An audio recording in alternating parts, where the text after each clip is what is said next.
Hi, I'm Jim Lomison. I'm a photographer and a collaborative storyteller. And in about 2010, I started working on projects with refugees and genocide survivors and Holocaust survivors.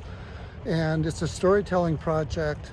I photograph objects that people carry with them on their long journey fleeing their homelands. It's about diaspora.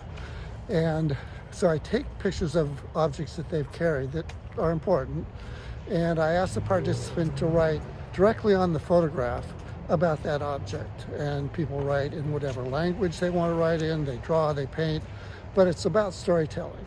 And it's pretty powerful. And so in the beginning of 2023, I started doing a new project with Portland's Unhoused community.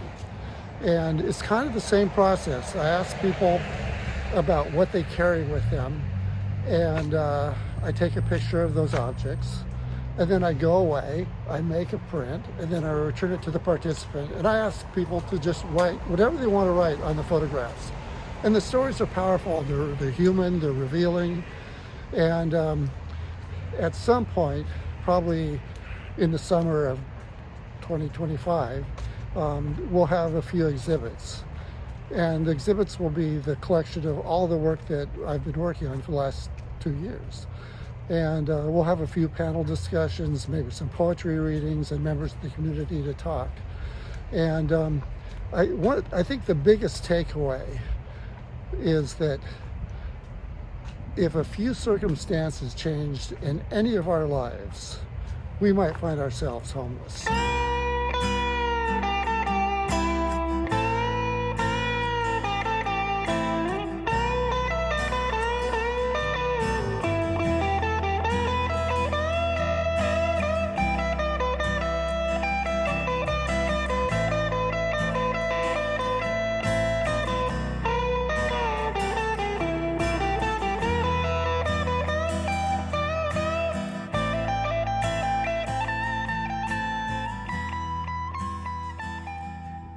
So this is the story from Bear. It says, "Hello, I'm Bear.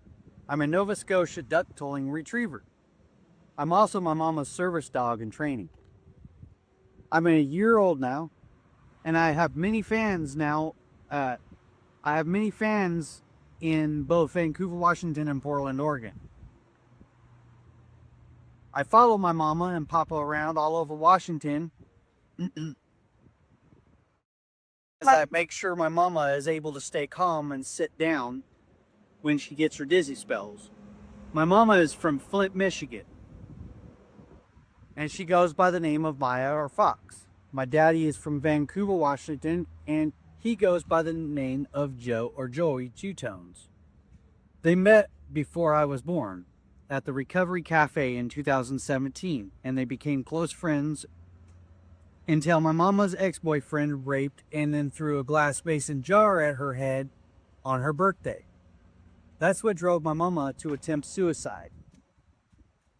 My daddy stopped her and they started their lives together. Mama's ex-boyfriend threatened her and daddy's life, and that's what started their homeless cycle due to clearing their names. My daddy found me for mama on Craigslist, and since then, me and my mama are rarely separated. We currently sleep in a van, and I get to be near mama while daddy works. Then me and mama writes her fictional story about a dystopian world where I let her pick up the pen, and when I let her pick up the pen and sheet of paper. Good news though. Daddy is paying for a motorhome and a spot for it in an RV park, so the homeless cycle will end soon. That and my mama and daddy will be getting officially married soon. I've seen daddy looking at rings, and they're talking about this year. I'm so excited. Tail wags. Mama and daddy are happy. Yay! So this is a little message that I wrote for a lot of the people suffering with drug and alcohol issues out here on the streets. This is Bear's daddy. I struggled with drug addiction for 12 years. I've been sober now for 14 years. It was hard, but with good people and a great wife, you too can succeed. It will not be easy, but you too can have a good life. We love all of you and wish you all a happy and successful life. I hope this message serves you well on your road to success. God bless. This is Bear's mama. I have fought homelessness for over 11 years now, and many of it is due to job loss. As you read through Bear's story and Bear's writing, it is easy. Life is not easy, but it is livable, even through depression. Stay strong, you got this. Keep on keeping on.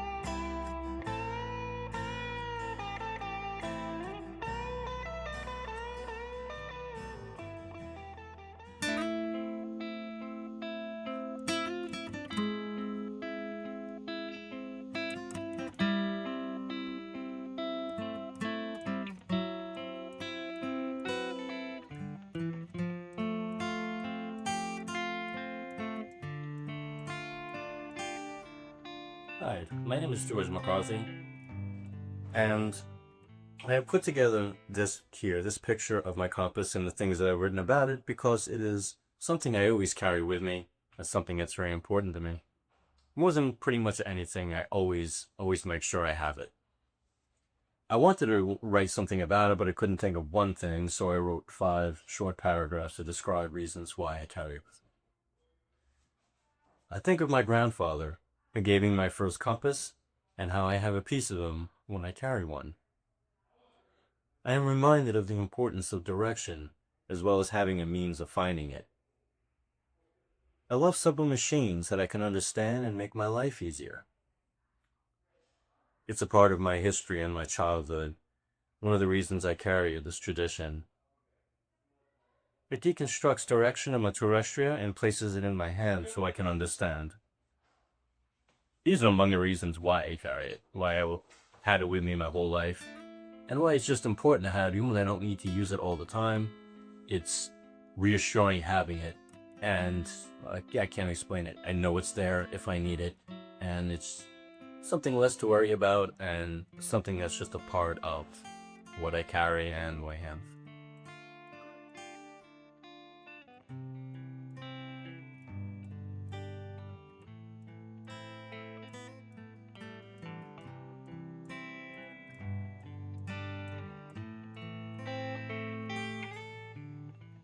My name's Kelly, Kelly, last name Clendenin. Oh, my full name is Kelly Scott Clendenin. And I'm actually 53 years old. I'm from Maryland originally. And I'm a recovering heroin addict, opiate addict, whatever you want to call it. And I spent 20 years of my life struggling and grappling with heroin addiction. And eventually I had drifted out to the West Coast in 2012. Between 2012 and 2015, I was on the streets of Seattle, and I wound up down here in Portland. I overdosed on fentanyl in 2015 for a third and final time, and I landed in the hospital. My family came out here and basically rescued me, and that was 8 years ago. I completed drug treatment. I've been clean ever since. I still smoke weed in the evenings, but I don't drink, and I don't do meth or heroin or anything like that anymore. My life is way better. I graduated from Portland State University last year in 2023 as a history major, the BS in history at PSU. And currently I'm living in Northwest Portland. I'm going to grad school at the University of Oregon's Portland campus, but we're at Cascadia, used to be in Northeast. And yeah, I live in Northwest, and my life is changed by leaps and bounds. And today I'm just really into giving back to the same community that helped me when I was struggling.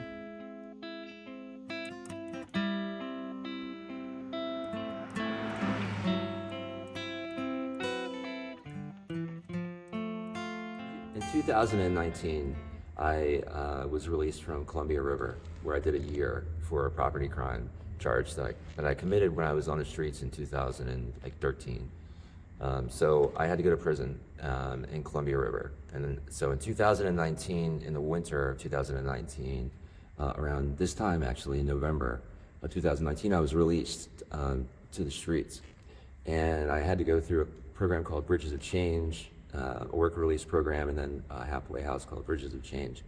And it was very important for me to get involved with a church, a local church or organization. Didn't have to be a church, but some positive force in the community where I could volunteer my time and give back.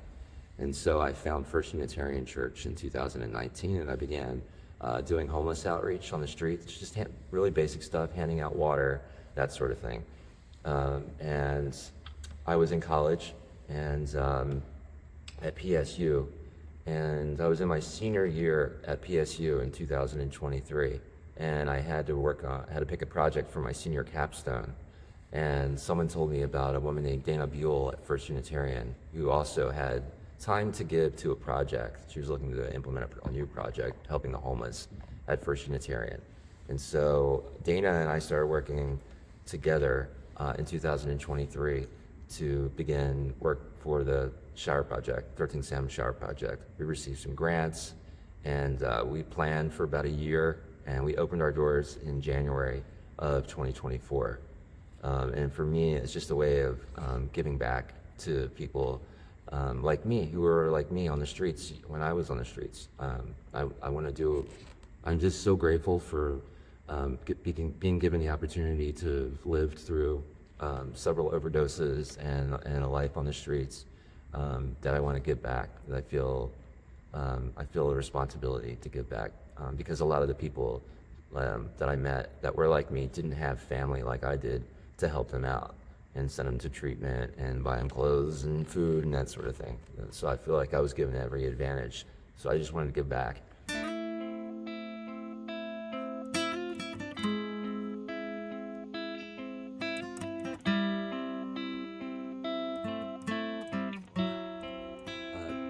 Having this necklace is hugely important to me. It's very significant. My grandparents were a very positive force in my life before things got ugly, before I entered into the path of addiction. They're no longer with us today, but they still are, because I have this, and I have them in my heart and in my head, and I have this as my most prized possession. Doesn't matter how valuable it is monetarily, to me it's priceless, and it represents the love that my family and I have shared, and that they instilled in me, with the love that they instilled in me. And it's just very significant that they would give me something like that important. I know that this is, my grandparents were really important to my mom, and for her to give this to me was a big deal. It really told me I was on the right path. This is basically about the journey, a full circle journey that I made, starting in Maryland and working my way around to Portland. And I'll begin at the beginning. The first section is called The Age of Innocence. My journey began in Maryland, in the suburbs of Baltimore, where my little sister Jessica and I were showered with much love by our small but tight-knit family. My grandparents were a hugely positive influence on us. My grandmother, Helen, a lifelong school teacher, gave this gold necklace to our grandfather, Bill, for their 50th wedding anniversary. It symbolizes the love they shared for the majority of their long lives. It also reminds me of the innocence of my youth, before things in my life turned ugly. I love them very, very much. The next section is called Troubled Waters. Once I hit puberty, the problems started. At 12, I started liking girls, smoking pot, and tripping on acid. My grades in school plummeted, and I was sent by my parents to my first rehab at age 14. It was the first of what would be many failed attempts at getting clean. The next section is called Over the Edge. At age 30, my addiction issues took a turn for the worse. Like millions of others during this period, in the 1990s in America, I got hooked on pain pills, and when they ran out, I began sniffing heroin. Then I began using needles, which began a 15-year odyssey that included 3 stints in prisons in 3 different states. My life was in shambles, and I burned all of my bridges with my family because I had stolen from them to feed my habit. The next section is called Throwing in the Towel. One day in 2012, I decided to leave Baltimore, hop on Amtrak, and move to Seattle, where I could escape my problems and live life off the grid. This was the first time I experienced true homelessness. I lived on the streets around the Pike Place Market, hustling to get by. And as terrible as it was often exciting, and I formed bonds with many of the people that I met on the streets. The next section is called Portland. Eventually, I drifted down to Portland, where I spent 3 more years grappling with my addiction, living on the streets, out of touch with my family. And as cutthroat as it was, the vibe here in Portland was more chill than in Seattle. I met some amazing, kind, intelligent people on the streets. But life was hell, and eventually I overdosed on fentanyl and landed myself in the hospital. My mother flew in from Maryland and rescued me off the streets, and I entered treatment, and it finally stuck. And then the last section is called Rebirth. Today I have almost 9 years clean and sober, and for my second anniversary, my mom gave me my grandfather's necklace, which was a huge deal for me. It symbolizes the trust I earned back from my family and the love that we all share. Today, it's my most cherished item. In 2023, I somehow graduated from Portland State, and in 2025, I'm set to graduate with a master's from the University of Oregon. Never in a million years did I think any of this would be possible. If I can do it, anyone can. Today, I'm on a mission to give back to the same community here in Portland that helped me when I was at my worst. Never give up.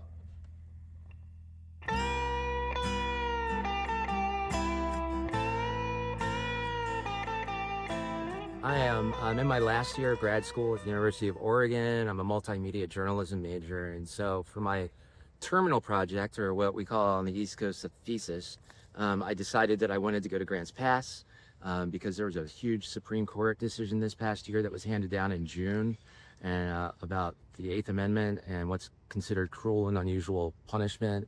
Is it should be okay for the city to push people out that are camping out in their public parks without providing them with any other shelter space or any beds anywhere else. And that's what they've been doing. So they just basically got free license to continue with that and push people out. And that sucks. But in the midst of all that, there's some people down there that are locals that are doing some really important work, trying to establish, well, not trying, but they have established a new shelter down there, which is a really big deal for Grants Pass because for years they were shot down every time they tried to start a shelter, form a new shelter. Every year they said, no way, no way, no way. So finally this past year they received a 7-0 approval from the city council to build this shelter called Mint that's run by Cassie Leach. So I decided I wanted to go down there and follow Cassie around and see her outreach workers in action. I saw Riverside Park. I went to this new cooling shelter that they have and where they're getting ready to build these new tiny homes for folks.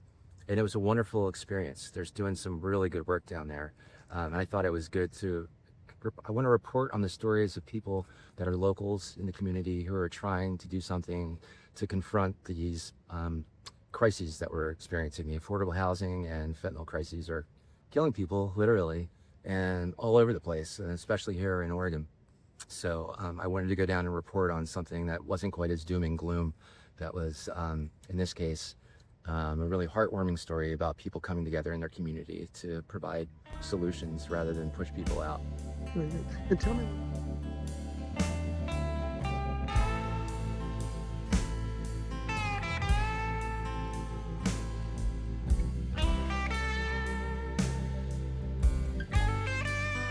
I'm from New York originally. I came out west about 10 years ago. Fished on the ocean, fished in the Bering Sea, did land facilities in Alaska, just making food. And I've been out here for 10, 15 years and just having adventures. Been in Portland about 10 years. Been out west about 15. Since June or July, I've been housed kind of in TPI projects except for December, which is a bit of a story in its own right. And prior to that, I was on a doorstep, just had my own kind of space. The people there knew I was there and just kept it clean, and it that goes a long way. Just be respectful of everything else around you, and just an unpaid security card. Cards are beautiful because they're a universal language. At my most beautiful, I carry cards and books, but books are heavy.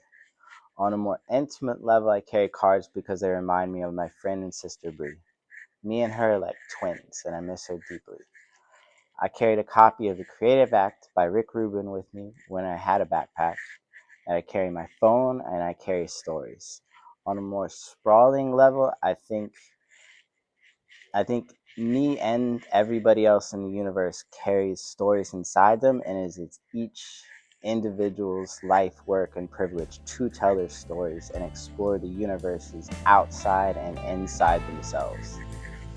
I used to play cards, and I'll play cards again tomorrow night.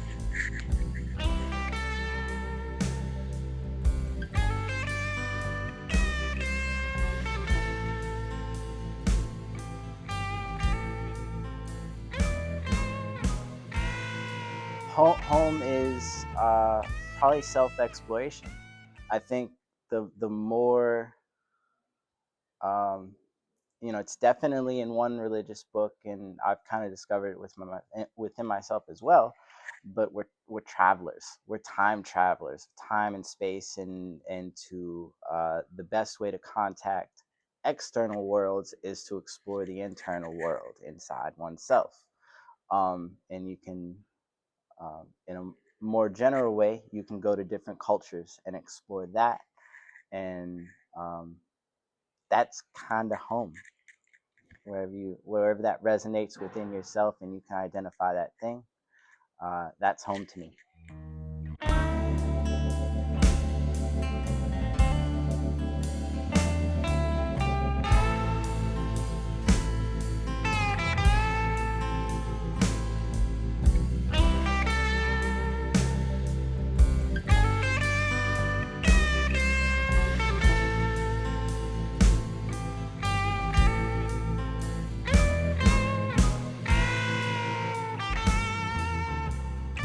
The cutting board is something that I've held on to for the last, forever. But the importance of it really was in the last 8 years. I was houseless, homeless, and even though I gave away everything I owned, I literally left my life on the streets of Portland, here, there, and everywhere. I held on to a few things that were sacred and really personal to me. A few pictures, some knickknacks, and the cutting board. And no matter where I lived while I was homeless, the cutting board was always packed away. And I needed it to stay safe, and I needed it to not be stolen or set on fire or just whatever things that befall people when they live without walls. But I never wanted to live my life like a homeless person. I never wanted to have this idea of prescribing myself to this lifestyle. I always lived as though I just lived off grid. I lived in a large tent. I had a couch. I had a bed. I had knickknacks displayed. And I had my cutting board out at that time, so I could use it to cut on. And I cooked my meals still. I prepared food. I mean, I lived as though I lived inside, just outside. Again, living off grid, not being technically homeless. But when I lost my husband 2 years ago, I realized that all the safety that I had been afforded as a woman being homeless was gone. And it became apparent to me that I really needed to seek housing on a serious level. One of the outreach workers had told me that Section 8 was going to open their program back up for 2,000 recipients and that I should, you know, sign up for it. So I did. And I actually won one of the 2,000 slots. I was awarded my letter, and instead of having to wait years to use the letter, like some people do, I was fast tracked, and afforded the letter quickly. So from the time that I was awarded to the time that I got housing was 3 months. I did the work myself to find the place, to secure the deals, to come up with deposits, and I'm proud of me for all that. and I'm proud to say that my cutting board now hangs on the wall in my kitchen again.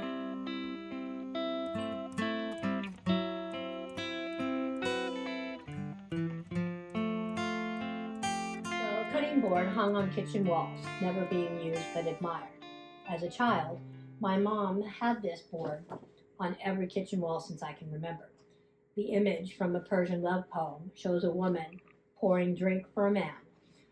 When I received the board after her death, I took to using the board as it is intended, its desire. Many years this cutting board has been with me, fulfilling its promise and aesthetic, allowing me to ponder all a kitchen holds. Along with this board, every kitchen on the fridge sat a white piggy bank with colorful flowers on its side and a happy face, which I kind of drew. On the stove sat 2 figurines, hand-carved wood from Russia of a man and a woman. I kind of tried to replicate that, till we lost one behind a stove, never to be found. The kitchen held the love, secrets, hopes, and meals as a family. My mother was Jewish from Canada, her family from Russia. I, born in Toronto, Canada, grew up in New York City till I was 16. I left home to experience the world, only to find out when I became a parent how important the things seen as ritual are truly important.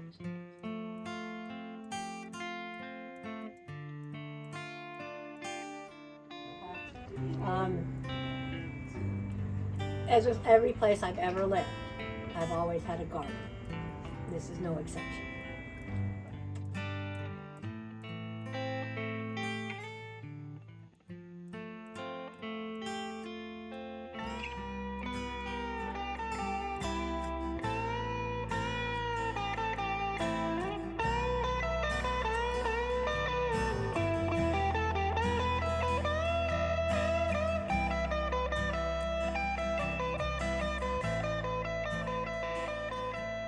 The green guy has been my friend for since I've been in combat. I was an Army nurse in the U.S. Army for 20 years, and I've had this green guy for 20 years now. He's been my personal friend.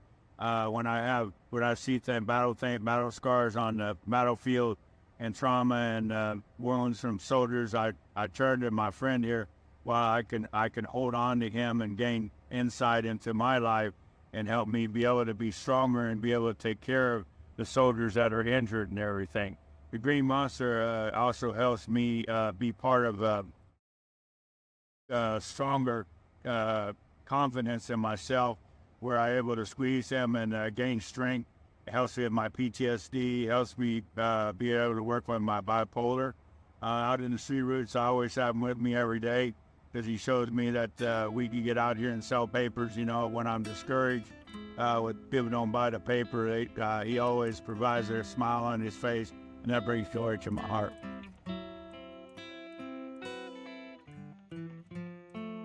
Now I'm going to read what I wrote about Gumby. This is the great friend who I have in combat and peace. With me when I was homeless in Troutdale, Oregon, when I was sad or depressed, I turned to my only friend. He always had a smile on his face. My green friend served 2 tours Iraq and 1 Afghanistan as an Army nurse for the country. The stuffed animal serves multiple purposes. He waves at me when I am sad or depressed or just having a bad day or lonely. I love the red eyes on his face. He is so much full of positive energy. He is with me when I sell street route papers. Hello, my green friend. You are a special keepsake in my life. I wish I could share him with somebody, but I keep it yours, mine forever. Green symbolizes peace. I try to develop peace in my life and share an abundance of joy in all I do. I am so grateful for what my higher power has given me.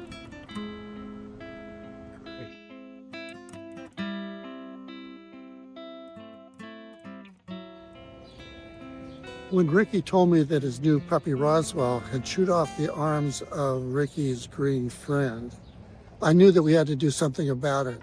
And so I went on eBay and I found another Gumby. And I ordered it. And then I contacted textile artist Bonnie Meltzer, told her the situation. She was up for the task and she did some repairs.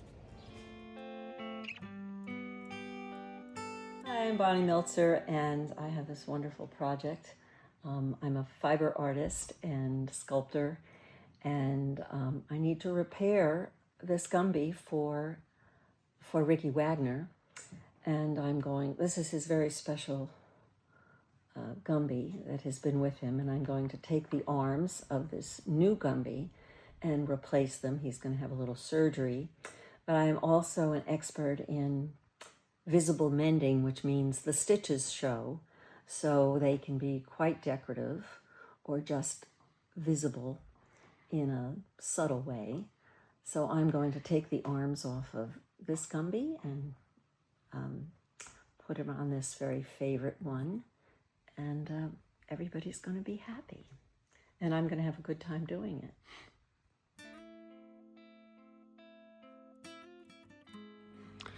I had to take the arms off of the new Gumby, and I couldn't get inside. There were no seam allowances. You know what that means? You need an edge to sew on, otherwise it falls apart.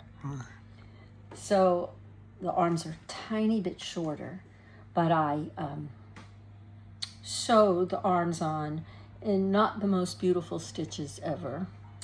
And then, but when I started, you start with a needle with a big long thing of very heavy thread, and I sewed it onto one arm, went through his little body, and then used it to sew on the other arm.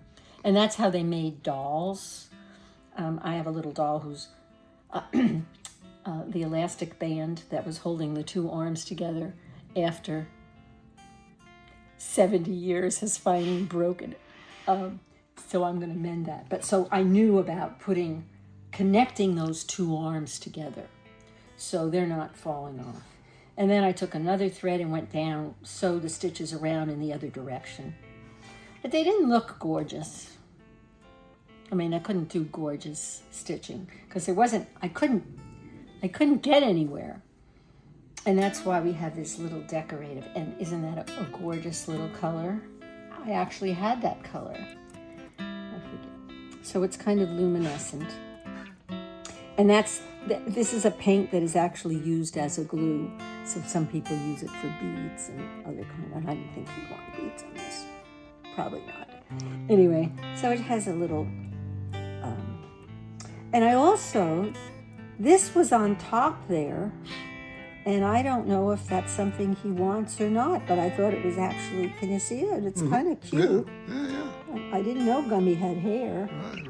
And if we need to give him a haircut, And we if you can, need it, or you can, not. and he can have a little haircut. But this is pretty sturdy, and this is why he likes this one rather than the other one.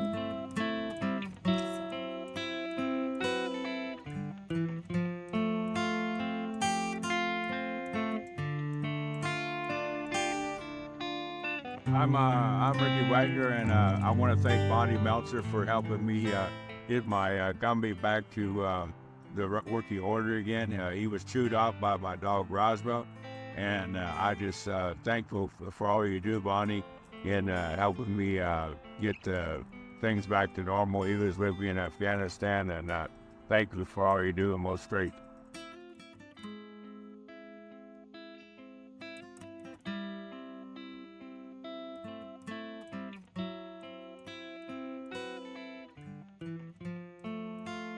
We're good to go. I'm Matt Love. I'm the author of the Old Crow Book Club, and here's my story. In the spring of 2021, I moved to Portland to care for my father. Later, I began walking the Selwood neighborhood where we lived. I met some of the local homeless people. One of them was Mark, a man in his late 50s, and we became friends, bonding over our mutual love of books.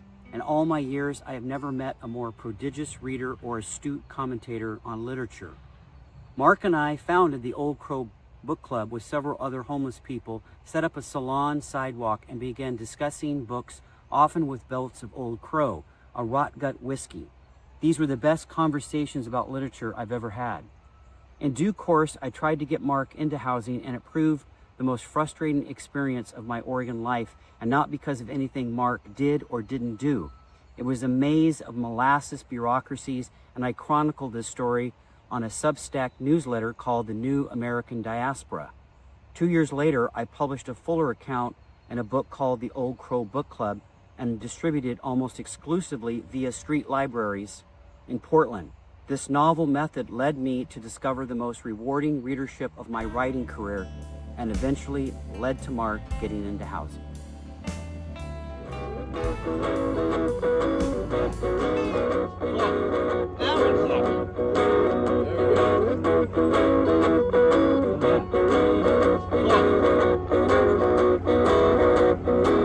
This is Donnie's idea. It's just like, play that one.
Okay, I'm finally graduating. I'm happy to announce that I'm graduating on June the 16th, next month, on Monday at 4 down in Eugene. I'm super excited. I'm very happy. My family's flying in from out of town, and they're going to be there to see me walk. So yeah, I'm just really happy and super grateful for all the people that helped me get this far. Now